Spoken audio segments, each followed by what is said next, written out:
বিসমিল্লাহির রহমানির রহিম। আজকে সকালে যে ক্লাসটা নিয়েছিলাম এটা ছিল ভৌত বিজ্ঞানের উপরই, ভৌত বিজ্ঞানের পদার্থবিজ্ঞানের অংশের উপর। আহ, এবার আমিও পদার্থবিজ্ঞানের এটা ছিল ভৌত বিজ্ঞানের উপরই, ভৌত বিজ্ঞানের পদার্থবিজ্ঞানের অংশের উপর। আহ, এবার আমিও ভৌত বিজ্ঞানের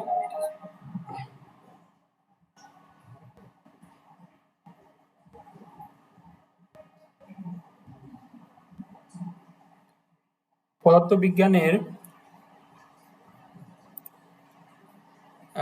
সকালে যে ক্লাসটা নিয়েছিলাম আজকে সেটা ছিল নিউটনের বলবিদ্যার এই প্রক্ষেপণ বেগের উপর। এখন এর বাকি অংশটুকু একটু আলোচনা করব। কেন্দ্রমুখী বল, কেন্দ্রবিমুখী বল, জড়তার ভ্রামক, ভরবেগের সংরক্ষণ সূত্র, সংঘর্ষ, কৌণিক ভরবেগ এবং নিউটনীয় বলবিদ্যা। যারা প্রথম ক্লাসটা দেখতে পারেননি তারা ইউটিউবে অথবা আমার ফেসবুকে লিঙ্ক দেওয়া আছে, এটা দেখতে পারেন। এর অনেক আগে আমি ভেক্টরের ক্লাসটাও নিয়েছিলাম, ওই ভেক্টরের ক্লাসটাও আপনারা চাইলে দেখে আসতে পারেন, আশা করি উপকৃত হবে।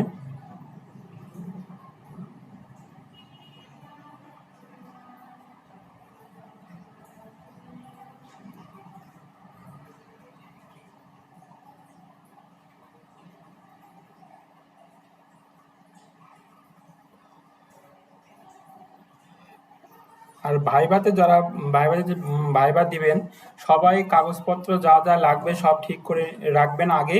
আর ভাইবার সময় কিন্তু প্রথমে যখন শুরু হবে তার আগেই যাবেন, কারণ প্রথমের দিকে কিন্তু ভাইবার শুরু হওয়ার আগেই সকল কাগজপত্র এবং সবকিছু দেখে চেক করে নেওয়া হয়, চেক করে সবাইকে বসতে দেওয়া হয়, তারপরে সিরিয়াল বাই সিরিয়াল নাম ডাকা হয়। তবে যখন রুমে যখন আপনারা প্রবেশ করবেন, শুরুতে যখন প্রবেশ করবেন, প্রবেশ করার সময় দরজা, অনেকে দরজা খুলেই ঢোকে, কিন্তু আপনারা দরজা খোলার সময় অতি সাবধানতা খুলবেন যাতে কোনো শব্দ না হয়, ভদ্র সহিত প্রবেশ করবেন। প্রবেশ করার পরে দরজা সুন্দরভাবে ইয়ে করবেন, অফ করে দিবেন, অফ করে দিয়ে স্যারের কাছে চলে যাবেন এবং স্যার বসতে বললে বসবেন। সাধারণত চেয়ার থাকে, একটা কলম নিয়ে যাবেন, তাহলে আপনারা বসার সুযোগ পাবেন। আর যেগুলো প্রশ্ন হয়তো বা স্যারে আমরা প্রশ্ন করলে যে আমি পাচ্ছি না, তখন আপনারা বলবেন স্যার এটা মনে নেই অথবা স্মরণ নেই, আপনারা সেটা পরে বলার চেষ্টা করবেন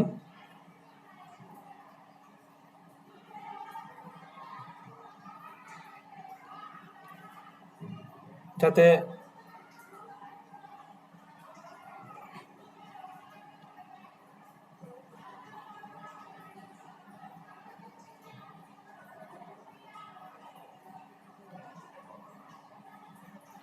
যাতে প্রশ্নগুলো আপনারা সহজে উত্তর দিতে পারেন। চেষ্টা করবেন যাতে আপনারা সহজে এবং শর্টকাটে একটা গোছালো অ্যান্সার দেওয়া যায়। আর সাধারণত প্রশ্ন কিন্তু একটা টপিক্সের হয়তো বা বললো যে কাজ কি, আপনারা কাজ সম্পর্কে বলবেন এবং কাজ সম্পর্কে বলতে বলতে আরও কিছু পারেন যে কাজের একক কি, কাজের মাত্রা কি, একটা স্কেলার আসে, এ সম্পর্কে আপনারা বলার চেষ্টা করবেন। মানে জাস্ট একটা গোছালো পরিস্থিতি নিয়ে যাবেন যাতে সুন্দরভাবে ভাইবা ফেস করতে পারেন।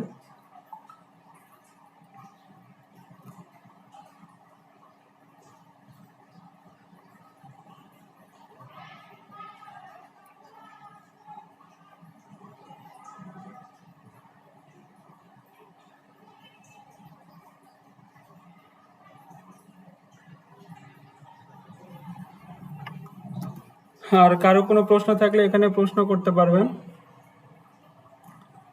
আমি পরে উত্তর দেবো। আজকে তাহলে আমরা শুরু করব।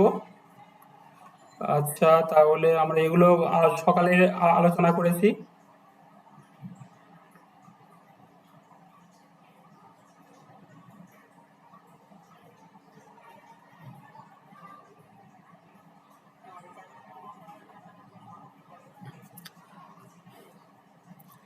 আমরা তাহলে, আচ্ছা আমরা একবার বলে চলমান কোর্স যারা ভর্তি হতে চান তারা ফিজিক্যাল সায়েন্সের এক্সাম ব্যাচে 200 টাকা, এটা এবং লিখিত পরীক্ষা আগ পর্যন্ত চলবে। ফিজিক্সের লেকচারে 200 টাকা, এক্সাম ব্যাচ কেমিস্ট্রি 200 টাকা এবং ক্লাস ব্যাচ ফিজিক্যাল সায়েন্স এবং ফিজিক্স আলাদা আলাদা 1000 টাকা। এর ভিতরে 500 টাকার নোট পাবেন বা একটা ম্যাজিক নোট যেটা আমরা তৈরি করছি সেটা পাবেন। ধন্যবাদ। তাহলে আচ্ছা, তাহলে এই সিলেবাসে প্রথমে এখানে আসে যে প্রথমে সিলেবাস আছে যে এই যে কৌণিক ভরবেগ প্রশ্ন করতে পারে, কৌণিক ভরবেগ কি, এটা ক্লাস নাও। তাহলে আমরা কিন্তু কৌণিক ভরবেগ নিয়ে এখানে জাস্ট 1 মিনিটের একটা গোছালো উত্তর দেবো যে কৌণিক ভরবেগ কাকে বলা হয়। কিছু প্রশ্ন করলে কাকে বলার চেষ্টা করব, যে কোনো বিন্দু বা অক্ষ থেকে, আমরা যদি এখানে একটা অক্ষ বিবেচনা করি, এটা একটা অক্ষ, কোনো বিন্দু বা অক্ষ থেকে আহ ঘূর্ণয়মান অক্ষ থেকে এই যে এই অক্ষ থেকে কেন্দ্র করে ঘূর্ণয়মান কোনো বস্তুর ব্যাসার্ধ ভেক্টর, ধরো এখানে এম ভরে একটা বস্তু আছে, এম ভরে বস্তু এই অক্ষকে কেন্দ্র করে চারদিকে ঘুরতেছে, তাহলে এর ব্যাসার্ধ ভেক্টর এখান থেকে কেন্দ্র থেকে এর ব্যাসার্ধ ভেক্টর, এই যে এর ব্যাসার্ধ ভেক্টর এবং ভরবেগের গুণফলকে বলা হচ্ছে, এই ভরবেগের ভেক্টর গুণফলকে, এই যে ব্যাসার্ধ ভেক্টর আর এবং গুণফলকে ভেক্টর গুণফল, যাতে এক কথায় বলবে এটা একটা ভেক্টর রাশি, এর মান ও দিক উভয় আছে। আর এল ইজিক্যাল টু, যেহেতু এটা ভেক্টর রাশি তাহলে কি হবে, এল এল ইজিক্যাল টু, এল হলো কৌণিক ভরবেগ, আর পি সাইন থিটা, আর পি সমান এম ভি, তাহলে আর সাইন থিটার মান যদি কত ডিগ্রি হয়, 90 ডিগ্রি হয়, তাহলে 1 হয়।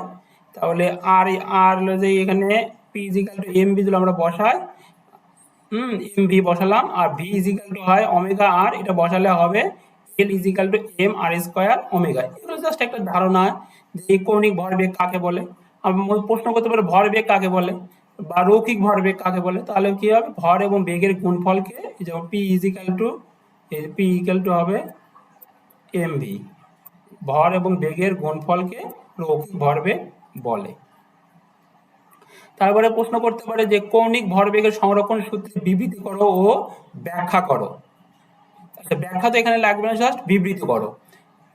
সিলেবাসে আছে কৌণিক ভরবেগের সংরক্ষণ সূত্র, তাহলে এটা কি হতে হবে, যেহেতু কৌণিক ভরবেগ তাহলে বাহ্যিক টর্ক হবে, বাহ্যিক টর্কের অনুপস্থিতি বা বাহ্যিক টর্ক প্রয়োগ না করলে, এই যে জাস্ট যে কোনো বস্তুর উপর ক্রিয়াশীল টর্কের মান শূন্য হলে ঘূর্ণমান কোনো বস্তুর কৌণিক ভরবেগের কোনো পরিবর্তন হবে না। একই কথা, দুই বা ততোধিক বস্তুর মধ্যে ক্রিয়া প্রতিক্রিয়ার দরুন মোট কৌণিক ভরবেগের কোনো পরিবর্তন হয় না। এটাও পড়তে পারেন, এটাও বলতে পারেন। এটা গেল। তারপরে হলো যে কেন্দ্রমুখী বল বা কেন্দ্রমুখী ত্বরণ কি, কেন্দ্রবিমুখী ত্বরণ কি।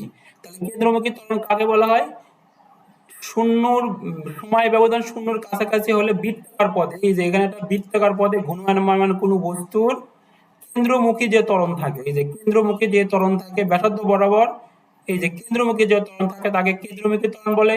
আর ব্যাসার্ধ বরাবর কেন্দ্র বিমুখী যে ত্বরণ থাকে, মানে বাইরের দিকে যে ত্বরণ থাকে তাকে বলা হচ্ছে কেন্দ্র বিমুখী ত্বরণ। আর কেন্দ্রমুখী ত্বরণকে বলা হয় ব্যাসার্ধমুখী ত্বরণও বলা হয়। আর কেন্দ্রমুখী বল কাকে বলে, ওই একই ঘূর্ণমান কোনো বস্তু যদি বৃত্তাকার পথে ঘুরতে থাকে, তাহলে এর কেন্দ্রের দিকে যে নিট বল ক্রিয়া করে বৃত্তকে বৃত্তাকার পথে পরিচালিত করে তাকে কেন্দ্রমুখী বল বলা হয়। কেন্দ্রমুখী বল আমরা কাকে বলি জানো, একটা বস্তুকে যদি আমরা ঘোরাই, একটা বস্তুকে যদি আমরা কি করি, ঘোরাই, একটা বস্তুকে যদি আমরা ঘোরাই চারপাশে, মানে এভাবে যদি আমরা ঘোরাই, তাহলে বস্তুটি কেন্দ্রমুখী যে বল ক্রিয়া করে তাকে বলা হচ্ছে কেন্দ্রমুখী বল। আর কেন্দ্রমুখী বলের ক্ষেত্রে যে সমীকরণ, এই যে কেন্দ্রমুখী ত্বরণের সমীকরণ দেখি, ত্বরণ সমীকরণ এই যে এই সমীকরণটা মনে রাখতে হবে, ভি স্কয়ার এ ইজিক্যাল টু, কেন্দ্রমুখী ত্বরণ এ ইজিক্যাল টু হলো এই যে ভি স্কয়ার বাই আর, অথবা এই যে ওমেগা স্কয়ার আরও লেখা যায়, কারণ ভি ইজিক্যাল টু ওমেগার বসালে এটা হয়, এটা মনে রাখবেন। আর এটা হলো কেন্দ্রমুখী ত্বরণ, আর কেন্দ্রমুখী বল শুধু এফ সমান এটা মনে রাখবো। আর প্রশ্ন হলো যে কোনো একটা বস্তু যদি বৃত্তাকার পথে ঘুরতে থাকে কিন্তু বস্তুটি কি দূরত্বে, ভি ধ্রুবক বেগ, মানে সুষম ত্বরণে সম বেগে, এই যে দ্রুতি দিলে কি হয়, ধ্রুবক হয়, কি হয়, একই বেগে দ্রুতি থাকে, তাহলে যেহেতু বেগের পরিবর্তন নাই, তাহলে ত্বরণ আমরা কিভাবে পাই। তাহলে এখানে দেখেন যে এই বরাবর ত্বরণ যা, এই বরাবর ত্বরণ সেম সেম, মানে এই যে এই ত্বরণ আমাদের যে এসি বরাবর যে ত্বরণের পরিবর্তন, এই বরাবর বাইরের দিকে কোনো ত্বরণের পরিবর্তন নাই, কিন্তু এর ব্যাসার্ধমুখী বা এর দিকের পরিবর্তন আছে, কি পরিবর্তন আছে, দিকের দিকের পরিবর্তনের ফলে আমরা ত্বরণটা পাই। এখানে যখন যাবে দিক হবে এই দিকে, এখানে ছিল দিক হলো এই দিকে, কিন্তু মানের পরিবর্তন নাই, কিন্তু দিকের পরিবর্তন আছে। এখানে একটা আলোচনা আছে বড় প্রশ্নের ভিতরে, যে ও এ বরাবর বেগের যে পরিবর্তন, এই অবস্থান থেকে যদি কোন অবস্থান থাকা যায়, বি অবস্থানে গেলে, তাহলে মানে এ থেকে এই যে এ থেকে বি অবস্থানে যদি যায়, এই যে এখানে যদি আমরা দেখি যে এ অবস্থান থেকে যদি বি অবস্থানে যায়, তাহলে এই দিকে বেগের পরিবর্তন, এইদিকে ভি, এই দিকেও ভি, এই জন্য পরিবর্তন হবে 0। এই যে তার মানে কি বেগের কোনো পরিবর্তন নাই, এদিকে ভি এদিকে ভি, তাহলে বেগের পরিবর্তন 0। কিন্তু এর দিক কিন্তু ডি এই বরাবর, এর দিক কিন্তু এ বি বরাবর, এ বি বরাবর, এ ডি বরাবর, সুতরাং কিন্তু কি হবে, এর দিক হলো এই দিকে, এর দিক হলো এই দিকে, আবার এর দিক হবে এই দিকে। প্রতিটা বিন্দুতে দিকের পরিবর্তনের ফলে আমরা বেগ পাই। বেগের পরিবর্তন যেটা পাই সেটা হলো এই যে ভি, বোঝার জন্য এটা আর কি, ডেল্টা থিটা। জাস্ট আমাকে প্রশ্ন করে যে সুষম বেগে ঘূর্ণায়মান কোনো বস্তু, তার বেগের পরিবর্তন নাই। সুষম বেগ বলতে আমরা বলতে পারি সমদ্রুতিতে ঘূর্ণায়মান কোনো বস্তুর বেগের, যদি বেগের কোনো পরিবর্তন নাই তাহলে মানের পরিবর্তন, কিন্তু দিকের পরিবর্তনের ফলে আমরা বলটা পাই। এখান থেকে কিন্তু অনেক প্রশ্ন এভাবে করে, এটা পারবো আমাদের। তারপরে প্রশ্ন করতে পারে যে জড়তার ভ্রামক বা চক্রগতিক ব্যাসার্ধ কাকে বলা হয়। তাহলে কোনো একটা বস্তু যদি সমগ্র একটা বস্তু নির্দিষ্ট বিন্দুতে, এই যে নির্দিষ্ট বিন্দুতে কেন্দ্রীভূত করা হয়, যাতে নির্দিষ্ট অক্ষের সাপেক্ষে, এই অক্ষের সাপেক্ষে এই কেন্দ্রীভূত কণার জড়তার ভ্রামক হলো নির্দিষ্ট অক্ষের সাপেক্ষে ওই বস্তুর কি হবে, টোটাল ভ্রামকের সমান হয়, তাহলে নির্দিষ্ট অক্ষের সাপেক্ষে কেন্দ্রীভূত কণার লম্ব দূরত্বকে চক্রগতির ব্যাসার্ধ বলা হয়। এই যে মনে করি যে এমন একটা বিন্দু নিলাম যে বিন্দুতে বস্তুর সমস্ত ভর কেন্দ্রীভূত আছে বলে মনে হয়, এবং সে বিন্দুতে যে জড়তার ভ্রামক হবে তার টোটাল জড়তার ভ্রামকের সমান হয়, তাহলে ওই ঘূর্ণায়মান অক্ষ থেকে লম্ব দূরত্বকে আমরা বলেছি চক্রগতির ব্যাসার্ধ। একে আর দ্বারা প্রকাশ কে দ্বারা প্রকাশ করা হয়, এর মাত্রা হলো এল এবং এর একক হলো এম, এটুকু বললেই হবে।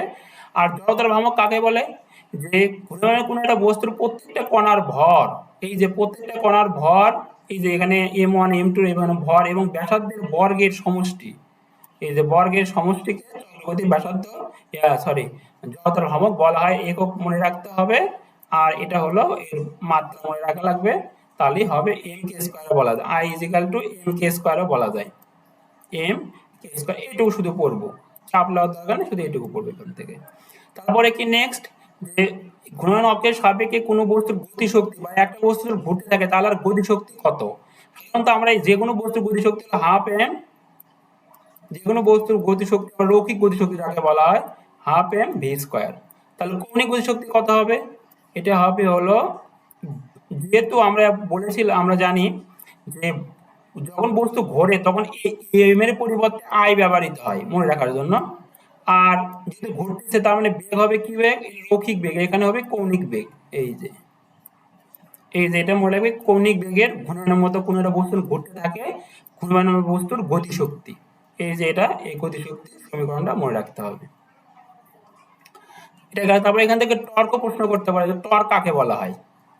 টর্ক হলো কোনো একটা বস্তুর বল এবং বলদের মধ্যবর্তী লম্ব দূরত্ব গুণফলের মানকে টর্ক বলা হয়। এই জন্য মনে রাখা লাগবে, ভেক্টর গুণফল বলা, যেহেতু না তো গুণফলকে, ভেক্টর গুণফলকে, এই জন্য টর্ক ইজিক্যাল টু লেখা যায় হলো এই ব্যাসার্ধ ভেক্টর, এদের বস্তু তুলে এখানে এর সাপেক্ষে যদি ঘুরতে থাকে নির্দিষ্ট অক্ষের সাপেক্ষে, তো এর ব্যাসার্ধ ভেক্টর আর, এখানে ক্রস গুণন হয় এফ, এবং যে বল প্রয়োগ করছে এর উপর যেন বল প্রয়োগ করছে, এখানে এই বল প্রয়োগ করছে, এটা হলো যে আর। আর এটা উঠে গেলে যদি আমরা মান লিখি, মান লিখলে আমরা লিখতে পারবো এই যে আর এফ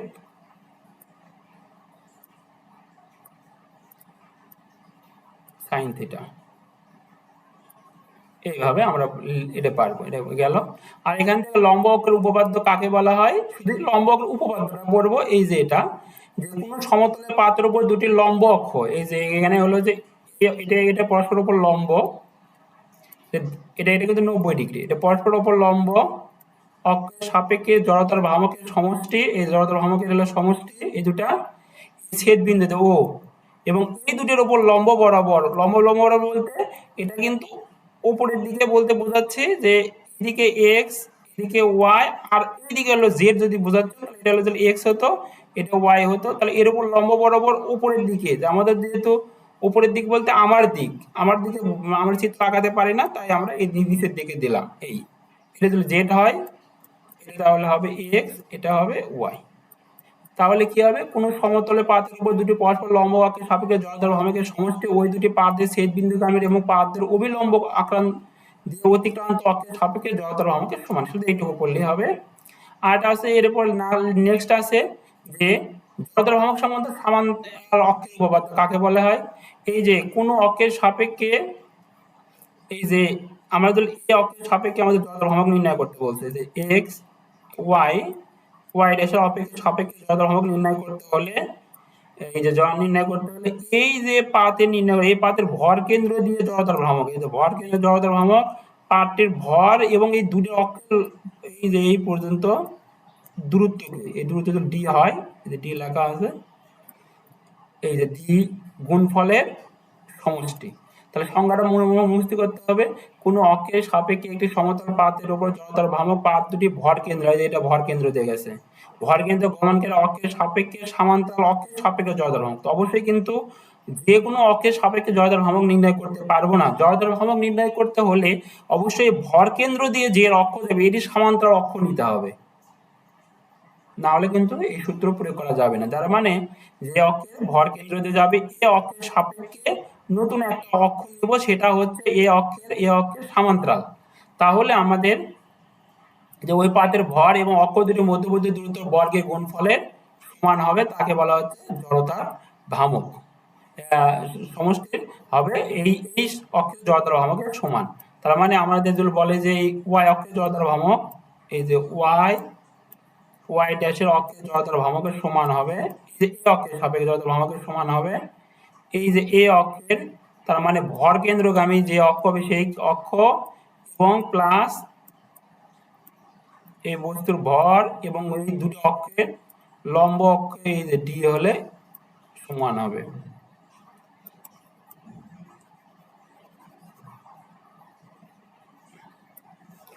এটা হলো এরকম যে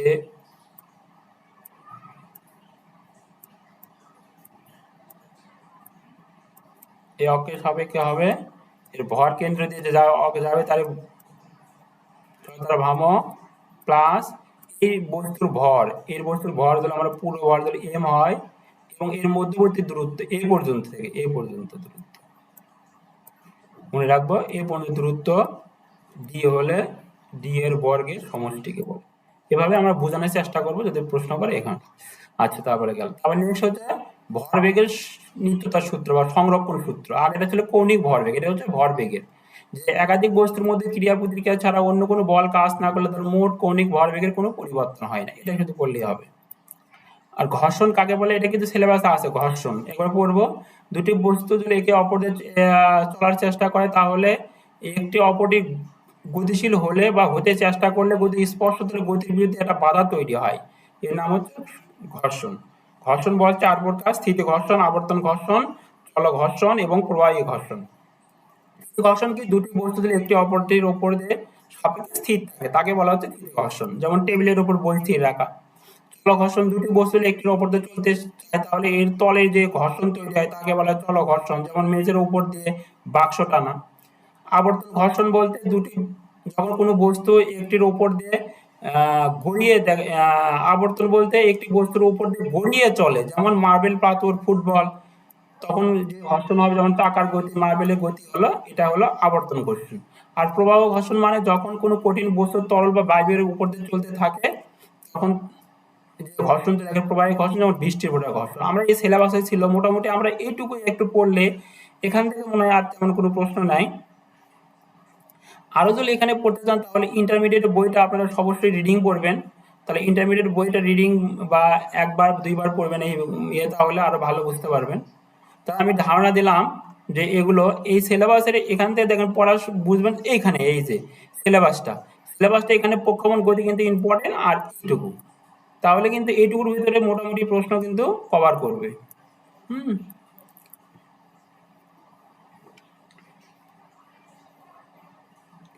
আচ্ছা, আবার চেষ্টা করবো আগামীকাল আর একটা ইয়ের উপর ক্লাস নেওয়ার, পরবর্তী উপর আলোচনা করার। আর একটা জিনিস বলে নেই যে আপনারা যদি রুমের ভিতরে সাধারণত আপনারা চেষ্টা করবেন যে আপনারা অনার্সের কি সাবজেক্টগুলো পড়ছেন এই সাবজেক্টগুলো অবশ্যই মুখস্থ করে যাবেন। হ্যাঁ, যে আপনার অনার্সে কি কি সাবজেক্ট পড়েছেন একটা নাম বলেন। তারপরে হয়তো বা হঠাৎ করে প্রশ্ন করলে যে আপনি কোন জিনিসটা পদার্থবিজ্ঞানে ভালো লাগে, যদি এরকম প্রশ্ন করে তাহলে বলবেন নিউটনের বলবিদ্যা, যে অধ্যায়ে পড়ে যাবেন তাহলে কিন্তু আপনাকে নিউটনের বলবিদ্যা থেকে প্রশ্ন করবে। আবার দেখা গেল যে আপনি একটা প্রশ্ন পারলেন না, তখন বলে স্যার এটা মনে পড়তেছে না, জাস্ট স্যার অন্য একটা অধ্যায়ে চলে যাবে, অথবা বলবে যে আচ্ছা ঠিক আছে তুমি কোনটা পারবা সেটা বলো।